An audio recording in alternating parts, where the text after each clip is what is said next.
일단 질문하신 게 1등급 문제 쪽에서 1524번을 하셨어요. 경우의 수 파트 1등급 문제고 뭐 경우의 수는 개념이 있는 건 아니잖아요. 기초 없이 문제가 어려지고. 자, 1524번. 그림과 같은 모양의 종이에 서로 다른 세 가지 색깔을 사용하여 색칠하려고 한다. 이웃한 사다리꼴에는 서로 다른 색을 칠하고 맨 위의 사다리꼴과 맨 아래 사다리꼴은 서로 다른 색깔을 칠한다. 그래서 그림이 맨 1층이 이렇게 있고 두 번째 층 총 몇 층이 있어요? 다섯 층. 이렇게 5개의 층이 있어요. 그래서 조건은 이제 유형은 이전 마지막 유형이랑 똑같죠. 이웃하는 영역에 서로 다른 영역을 칠하는 거. 그럼 순서가 중요한 거 맞아요? 예. 근데 꼭 그걸 지킨다고 규칙성이 항상 유지가 되지 않는다고 해서 규칙성이 깨지는 거를 피할 수가 없는 문제들도 있다고 그랬죠. 딱 봐도 얘는 무조건 피할 수 있을까 없을까 모르죠, 그죠? 근데 이제 어려워졌다는 건 못 피한다는 소리겠죠. 그래서 이제 그걸 감안하고 이제 경우를 나눌 준비를 하면서 여러분들이 문제 시도를 하는 거예요. 자, 세 가지의 삼색이 있어요. 근데 조건이 하나 더 있죠. 이 문제는 이 문제만에 특별한 게 여기 색깔하고 여기 색깔이 어떠하다. 같다. 그래서 이제 순서를 이렇게 한번 먼저 정해볼게요. 규칙성이 깨지는 걸 먼저 느껴야 되죠. 다르다. 달라요? 다른 색깔이잖아요. 그러면 이제 규칙성이 있으니까 이거를 그냥 순서대로 칠하게 되면 이게 뭐 3 곱하기 2 곱하기 2 곱하기 이렇게 흘러갈 거 아니에요, 그죠? 그러다 보면은 이 첫 번째하고 마지막에 어떨 가능성이 생기는 거예요. 같은 게 생기니까 그거를 풀이를 활용할 수가 없어요. 그래서 시작을 뭘로 가셔야 되는 거야? 시작을 1칠하고 5칠하는 형식으로 가셔야 되는 거지. 그래야지 여기가 이제 조건을 만족하는 게 우선이니까 괜찮죠? 그래서 저는 순서를 이제 2, 3, 4 이렇게 한번 잡아볼게요. 그러면 일단 규칙성이 어디서 깨지는지 확인부터 해봅시다. 이제 1에 들어갈 수 있는 거 몇 가지? 3가지. 5에 들어갈 수 있는 거 몇 가지? 다른 색 2가지. 그러면 이제 이 상황에서 2에 들어갈 수 있는 거 몇 가지? 2가지. 3에 들어갈 수 있는 거 몇 가지? 2가지. 4에 들어갈 수 있는 거 몇 가지? 1가지. 모르는 거 아니에요? 얘하고 얘가 어떨 수 있어요? 같을 수 있는 거예요. 그래서 이 문제는 얘의 색깔의 여부에 따라서 얘가 경우의 수가 달라지는구나. 근데 얘의 색깔은 누구한테 또 영향을 받죠? 위에서. 여기. 그래서 이거는 이렇게 세 가지를 전체 경우로 나눠주는 거죠. 그래서 만약에 이 문제가 요 층 하나만 줄었어도 그냥 유형 문제 수준이었을 거예요. 우리가 풀어왔다. 그래서 이제 어디서부터 출발하는 거예요? 여기서부터 출발하는 거고, 잘 이해가 안 되시면 색깔을 박아 놓으세요. 저는 빨주노로 가볼게요. 빨주노. 그리고 이제 여기 부분에 빨간색이 칠해져 있고 다른 색깔이 이제 주황색이 있다라고 가정을 하고 상상을 한번 해보도록 하겠습니다. 그럼 우리가 이제 이 녀석하고 이 녀석이 들어갈 수 있는 게 빨간색만 아니면 되는 거죠. 그럼 여기서 이제 들어갈 수 있는 게 노란색일 때 한번 가져보는 거야. 그럼 경우의 수를 이제 3, 4를 보면 3, 4층에 들어갈 수 있는 건 색깔로 한번 얘기해봐요. 노란색 말고 뭐 들어갈 수 있어요?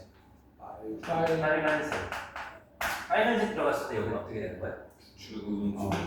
노. 근데 주가 노밖에 안 되는 거죠. 그래서 규칙성이 깨져서 이걸 하고 있는 거야 우리가. 그다음에 이제 빨간색 말고 뭐 들어갈 수 있죠? 노, 주. 주황색일 때는 여기는 뭐가 들어가 있어요? 빨하고 노 이렇게 들어가는 거야. 규칙성이 이렇게 다르다는 거죠. 해야 돼요. 그러면 이제 지금 제가 넣어본 건 여기가 뭐일 때? 노란색일 때. 지금 얘가 노란색일 때 수영도를 하고 있는 거죠. 뭐일 수 있어요? 빨간색, 노란색 말고 주황색. 그럼 딱 봐도 얘하고 얘가 같은 색깔이 되니까 이 뒤도 뭔가 이 때문에 달라질 것 같지 않아요? 이런 걸 해줘야 돼. 제가 이미 예고했어. 경우의 수 고배 법칙 순열 조합 문제가 어려워지면 결국 무슨 문제가 된다? 이런 게 대표적인 예제가 되는 거예요. 이런 걸 잘해야 되는 거예요. 그러니까 시키지 않아도 내가 어디서 규칙성이 깨졌는지 파악하고 거기를 나열해야 되는 게 습관이 돼야 되는 거죠. 여기 여러분들이 해봐야 여기 안 하고 있습니다. 그리고 되게 특이했던 문제가 제 기억에 25번이 이것도 규칙성이 깨지는 풀이가 돼 있어요. 근데 이거 잘 생각해보면 규칙성 안 깨뜨릴 수 있어요. 맞았어요? 거꾸로 했어요? 저거 A랑 E랑 같고 B랑 C랑 같고. 이거 2부터 하면은 그냥 한 줄이더라고요. 규칙성 그대로 전체가 유지가 돼요. 2부터 하면. 왜 2부터 하면 한 줄이 될까요 이게? 2부터 하면 벌써 제일 넓은 넓이의 페인트 통을 쓰게 되잖아요. 그러니까 가장 넓은 넓이의 페인트 통을 쓰게 되면 남아있는 페인트가 없어지면서 경우수가 줄더라고. 근데 신기하게 경우가 안 나네요. 거꾸로 가면. 한번 시도해보세요. 그런 건 놀이본에서 뭐예요? 모르겠어요. 근데 이게 이게 나왔을 때 해설지에는 그 풀이가 없어요. 근데 저만 찾은 게 아니라 아주 많은 수학 선생님들이 그 풀이 다 찾았어요. 근데 이제 의도한 거는 그 풀이는 아니었던 것 같아요. 처음 나왔을 때 해설지에 나와 있기에는 그 풀이는 안 쓸 수 있었어요. 경우의 수가 워낙에 다양한 풀이가 가능하다 보니까 뭐 이럴 때도 있어요. 23번도 23번 해볼까 한번 해볼까요? 1523번. 그림과 같이 6개의 섬이 다리로 연결되어 있다. 흰색, 노란색. 이것도 비슷한 유형이죠. 영역 칠하는 거. 그래서 이렇게 선을 잘 봐야 되네. 여기. 여기는 연결되어 있는데 여기는 없네요. 그래서 얘는 깃발로 나타내 있는 그냥 흰색 2개, 그 다음에 노란색 2개, 그 다음에 파란색 2개가 있을 때 이 6개의 깃발을 섬에 1개씩 세우고자 한다. 다리로 연결된 이웃한 두 섬에는 같은 색의 깃발을 세우지 않는다고 할 때 깃발로 세우는 경우의 수. 결국 깃발이나 이웃한 연결의 다른 색깔 칠하는 똑같은 구조죠, 그죠? 국어적인 유형이 하나요. 근데 뭐가 달라요? 일반적인 이 색칠하는 문제에 비해서 뭐가 다를까요? 저는 개인적으로 경우의 수 파트를 항상 기본 유형에서 출발해야 된다고 보는 거예요. 왜냐면 완전 새로운 문제를 내지 않거든요. 그러니까 기존에 있던 문제에서 뭔가 조건을 바꾼다든지 좀 더 붙여가지고 어렵게 만드는 거란 말이지. 규칙성을 깨고. 그럼 풀이도 사실 자연스럽게 떠올라야 되는 건 기존 풀이에서 어떻게 변화가 되는가. 저는 이렇게 가르쳐요. 제가 학생 때는 이렇게 안 풀었거든요. 그냥 생각나는 대로 풀었는데 이게 전이가 되려면 이게 제일 좋더라고요. 그러니까 저 습관적으로 제가 뭐부터 설명을 시작했어요. 일반적 기초부터 거기서 변화 지점을 찾는 걸 강조를 한 거죠. 그럼 그런 관점에서 어떤 생각이 시작이 돼야 되는 거예요? 그런 생각이 들어야 되는 거예요. 그리고 또 그럼 이제 가장 많은 거 한다 그러면 두 번째 저는 여긴가? 네. 여기가 뭐가 이제 땡기고 그리고 또 그럼 여기서 막 해요. 막 이제 여기 있고 그다음에 여기 2개 적자. 그럼 이제 예를 들어서 이제 색깔이 3개니까 3 곱하기 여기를 얼마 하고 2 곱하기 이게 이제 기본적인 풀이 시작이잖아요. 근데 얘는 시작부터 안 돼. 이유가 뭘까? 가슴에 중복이 그렇죠. 색깔을 2개밖에 못 칠하니까 애초에 시작부터가 안 돼. 그래서 얘를 선택하는 건 괜찮은 것 같은데 이거를 곱하기로 애초에 우리가 어디 색깔이 같냐 다르냐 이런 경우 나눌 필요가 없는 거예요. 애초에 2개밖에 없으니까 이건 곱하기로 시작부터 안 되는 거예요. 그럼 어떻게 해줘야 돼? 하나의 색깔을 정했으면 노가다로 그렇죠. 그럼 여기서 2개니까 그래도 다행인 거는 이웃해서 못 가는 거니까 얘가 이렇게 됐을 때 말고 있어요, 없어요? 없어요. 끝은 끝나네. 이거밖에 없잖아요. 이 경우를 먼저 떠올려야 돼. 그러니까 고백 법칙이 깨지면 항상 경우로 가야 돼 생각을. 그러면 이제 저는 이렇게 갈 것 같아요. 일단 그래도 여기가 뭔가 땡겼어요. 그 이유가 있었어. 딱 여기가 결정되니까 다 이웃해버리니까 남은 같은 색깔은 어디 들어갈 수밖에 없어요. 여기 확정돼버리니까 얼마나 좋아, 그죠? 너무 좋았어요. 그럼 여기에서 그 다음 해석은 어떻게 돼? 여기 들어갈 수 있는 가지선들도 나오죠, 똑같이. 이 뒤에가 곱이 안 되는 거지. 몇 가지죠? 3가지. 그러면 이제 3가지, 예를 들어서 여기가 흰색이 들어갔다. 무조건적으로 여기는 뭐가 돼야 되는 거예요? 그 다음은 제가 여기 더 안 해도 될 거예요. 몇 개 없죠? 2개 조합하는 건 금방 나오고 몇 개 안 나오는 느낌이 확 와요. 그러니까 이런 걸 질문하는 의도는 뭐냐면 이거를 세분화했을 때 어려운 건 아닌데 안 해봐가지고 이런 작업이 이렇게 펼쳐진다는 걸 못해서 그런 거예요. 접해보지 못해서.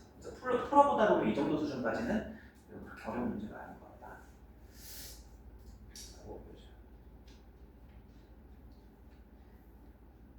근데 제가 이제 풀었을 때는 저는 사실 이거 뭐 지금이야 외워서 푸는 건 아닌데 다 풀어봤던 문제들일 거 아니에요.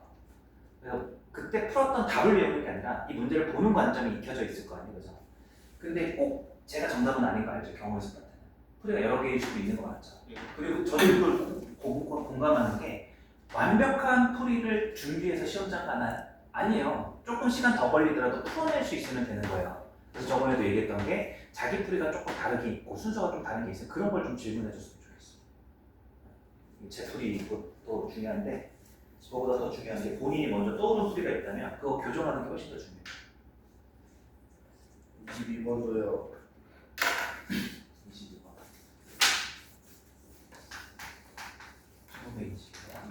그림과 같이 서로 평행하고 거리가 1인 두 직선의 간격 1인 점이 5개가 있다. 위에도 5개가 이렇게 있고 얘도 5개가 있네요. 문제 구조는 여기 파트가 간단하니까 안 풀어봤더라도 지금 읽어보면 충분할 거예요. 각 직선에서 2개씩 택한 점을 내 꼭지점을 하고 넓이가 2인 사각형을 만드는 경우를 찾아라. 그러면 이제 요거는 약간 유형 문제예요. 사실 얘기했지만 사각형인데 여기서 뭐 되게 많잖아요. 만약에 2가 나온다라고 해보면 이렇게 잡으면 되나? 2니까 여기 높이가 얼마나 지금? 1. 예, 그럼 직사각형으로 따졌을 때 밑변이 2면 되니까 이런 거 가능하죠. 그러면 이제 이런 것들을 캐치를 해줘야 되고 사실 그것만 있는 게 아니라 이 사각형이 사다리꼴이 될 거다라는 생각을 좀 해주시는 것도 있잖아요. 얘가 지금 같으면 직사각형인데 직사각형도 사다리꼴 맞죠? 한 쌍만 평행하면 사다리꼴이니까. 그럼 사다리꼴에서 넓이가 구조가 어떻게 돼요? 2분의 곱하기 밑변하고 아랫변을 더해서 높이인데 높이 지금 얼마죠? 1이요. 그럼 이제 얘가 얼마기만 하면 되는 거예요? 4. 규칙성은 이렇게 있는 거예요. 그래서 이제 합의 법칙을 이용해서 2, 2로 이렇게 되는 케이스와 어떤 케이스도 있는 거예요?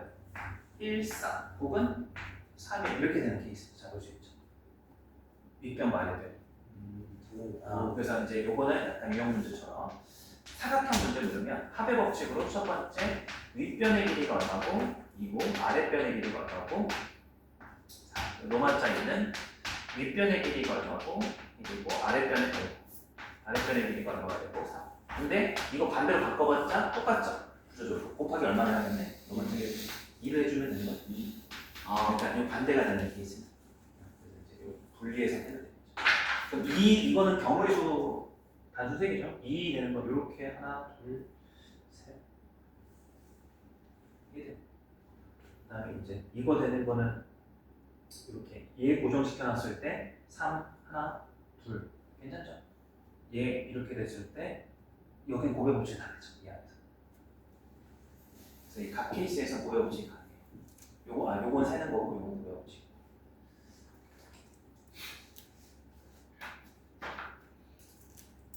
선생님 또 이제 집중 못하시네. 그래서 숙제 안 해온 이제 안 풀어봤던 문제를 같이 풀다가 그러면 지겹죠.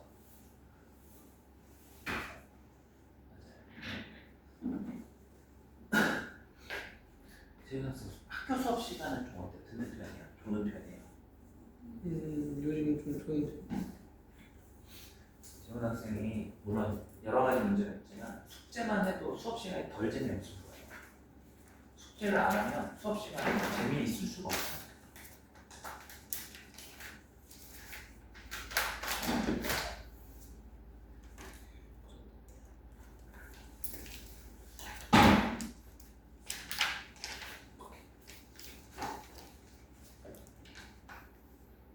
저 1550번으로 이렇게 있어요.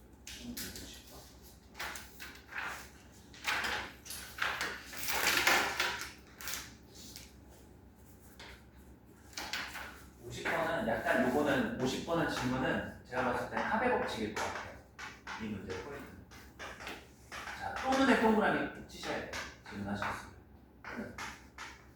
그래서 이제 이 문제는 A, B가 이웃하는 문제 하나랑 그 다음에 B, C, 네, CD랑 C. A, B, B, C. A, B, C A, B, C 네? 네, 1550번. 뭐죠? CD랑 C가 이렇게 거 아니에요? 다른데요? 아 그래? 이거 상관없죠 뭐. 이제 시원 학생이 얘기해봐요. 뭐 C, CD랑 C랑 이웃하거나 또는 C랑 답도 똑같아. 기호가 달라요. 자, 그러면 이제 얘가 이웃하는 거 이제 찾는 거잖아. 그럼 요거 하나는 푸는 거 괜찮아요? 네, 요거 하나는 괜찮아요? 네, 두개다 그렇죠. 둘 다 동시에 이웃하는 거를 여기서도 되고 여기서도 됐을 거예요. 그래서 이제 어떻게 이제 둘을 더한 다음에 뭘 빼줘야 돼? 중복되는 걸 빼줘야지. 중복 가능성이 있으니까. 빼줘야 되는 건 이제 말로 써보면 뭐야? CD, C, D, E가 가시는 이거 좀 조심해야지. C가 가운데 그렇죠. 있고 C가 가운데 있고 이제 얘를 기점으로 이해했죠, 그죠? 예. C, 이렇게. 왜 오세요? D, 이웃하는 않은 케이스를 어떻게 해줘야 될까? 해줘야 되나? 사회 할수 있을 것 같아. 이런 것들은 이제 유형적인 거죠. 암기해서. 재훈 학생 혹시 숙제해 보신 거 없어요?